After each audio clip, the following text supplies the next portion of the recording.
Welcome to Do the Dang Thing podcast with Chrissi Sperduto, the podcast that's like having a personal business coach in your pocket, giving you bite-sized tips and small mindset shifts every week. I'm your host, Chrissi Sperduto. I'm a network marketer turned productivity and mindset coach who grew her businesses while holding down a successful career in aviation. I'm on a mission to help you fit your business into everyday life. I believe you are capable of achieving success no matter how chaotic your life is. Consider me your no-nonsense guide to getting it all done. Join me here on the podcast each week where we'll chat everything from systems to help you fit your business into real life, to business and marketing tips, plus time management hacks, mindset shifts that can help you find the courage to take the next step in your business, and real life stories to inspire and empower you to go after your goals. Let's go, CEO. We have work to do. Grab your favorite cup of coffee or wine, no judgment, and let's get ready to ditch those inner mean girl thoughts ringing in the back of your head so you can embrace your inner badass and go do the dang thing. Welcome back to Do the Dang Thing podcast. I'm your host, Chrissi. I'm so excited that you're here with me today. Today's topic, I'm just going to give you a little bit of a forewarning, is a little bit of a butt kicking. But of course, always from love. I love you, and I want to see you succeed. But go ahead and put on your big girl panties and be ready for a little bit of butt kicking. I am seeing a trend lately from business owners, from people that I coach, from people that I follow on Instagram, of business owners joining more courses, more memberships, completing another challenge, another blah, blah, blah, blah, blah. Who cares? Just signing up for more things, listening to more podcasts, but not actually working. And then they're like, I don't know why I haven't made any money. Why does my paycheck reflect that, I haven't actually been working? Yeah, because you've been talking to the same 4 people for the last 2 years, and they've already bought everything that you sell. They're completely tapped out, right? I do not want that for you. I want you to love what you're doing, to learn as you go. There's 100% a time and a place for learning. But I want you making money while you do it. So today on the podcast, I'm going to give you 3 tangible things that you can do to balance actually working in your business with professional development. So the first thing is to set clear goals and to prioritize. So what this looks like is first defining what your goals look like. So what aspects of personal growth are the most important to you? Are you trying to learn new skills? Are you trying to build relationships?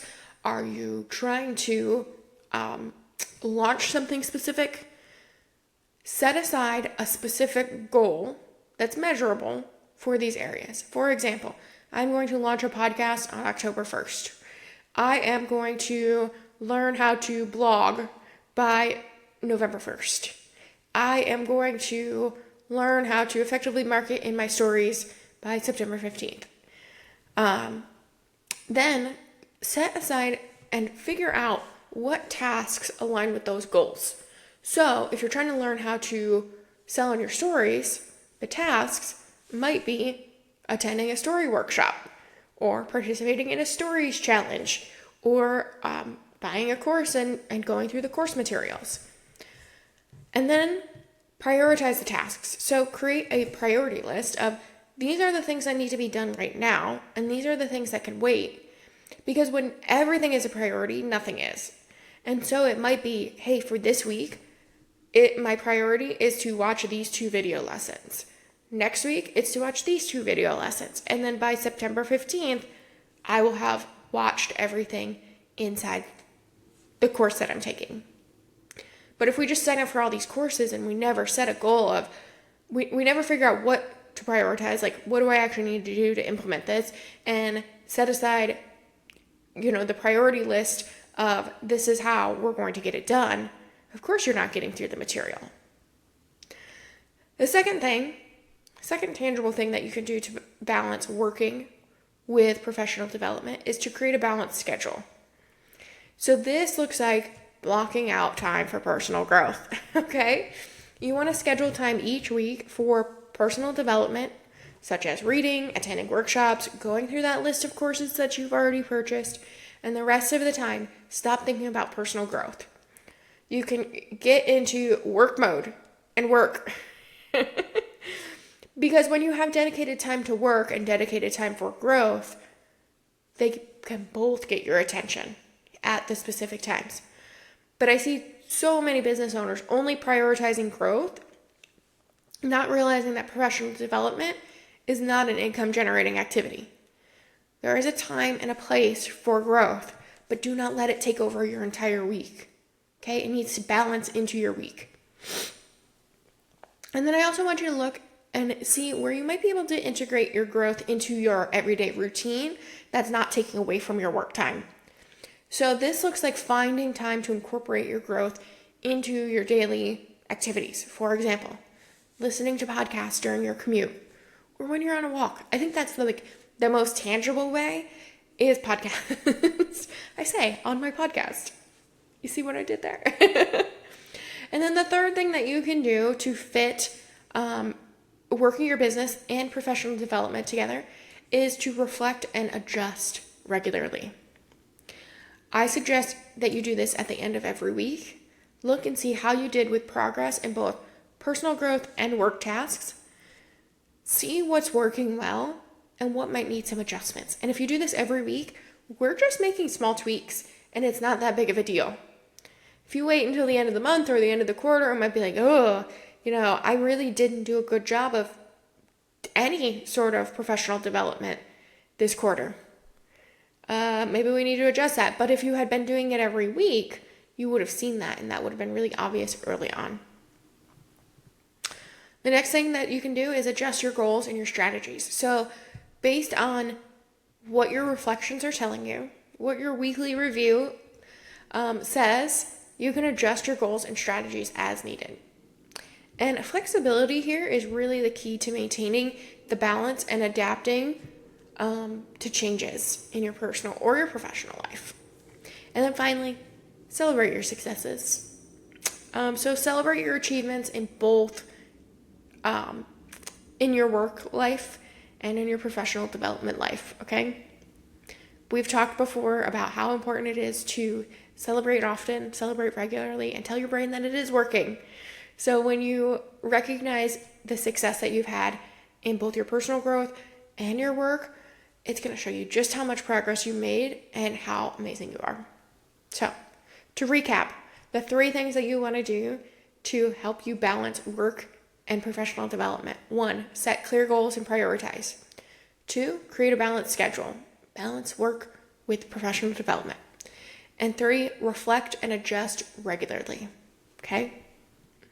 And now I just said that you do not need another challenge, but I'm actually hosting a challenge that I think that you do need. This challenge is going to be worth your time and it's going to force you to get into action in your business rather than just stay in consumption and overwhelm. So go ahead and head to the show notes for the link to sign up for the Do the Dang Thing challenge, a 6-day email challenge, and optional group chat that's going to help you get into action in your business. Each day you're going to get a quick how-to in your inbox, plus a little bit of homework to complete, all with the goal of getting you organized and into action in your business. So if you struggle to prioritize, I'm not going to give too much away here, but you're going to want to be in this challenge. By the end of the week, you're going to feel confident knowing what to do, when to do it, and creating a plan to get it done. And damn, actually doing it. Novel concept, right? And then the community aspect of this, where you can be in the group chat if you want to, you don't have to be. But that part of the challenge is just going to elevate your experience and keep you going even when the week throws you a curveball. It's going to give you a little bit of accountability. It's going to let you meet new friends. It's going to let you, complain as we go through the challenge. This is so hard. But I really cannot wait to see you in there and see how much progress you make in just a week's time and how I think this challenge is going to kind of rewire the way that you look at your schedule, the way that you look at planning your week, the way that you look at taking action in your business. I really want to empower you to get into action, stop thinking about it, and start doing it. So, until next time, keep on doing the dang thing. I'll see you soon. Thanks for listening to this week's episode of Do the Dang Thing podcast with Chrissi Sperduto. If you know someone that could benefit from today's chat, please send this episode their way. Also, I love to see what you're doing while you listen. Share what you're up to while you listen to today's episode and tag me in your stories at Chrissi Sperduto for a shout out. Plus, while you're there, hit follow for even more tips, behind the scene views of what I do in my business, and plenty of encouragement for you along your business journey. If you'd like to explore more resources and learn how we can work together through one of my online programs or through one-on-one coaching, head to chrissisperduto.com. Please always remember that you are not alone on this adventure. I am always rooting for you. Until next time, keep doing the dang thing. Bye!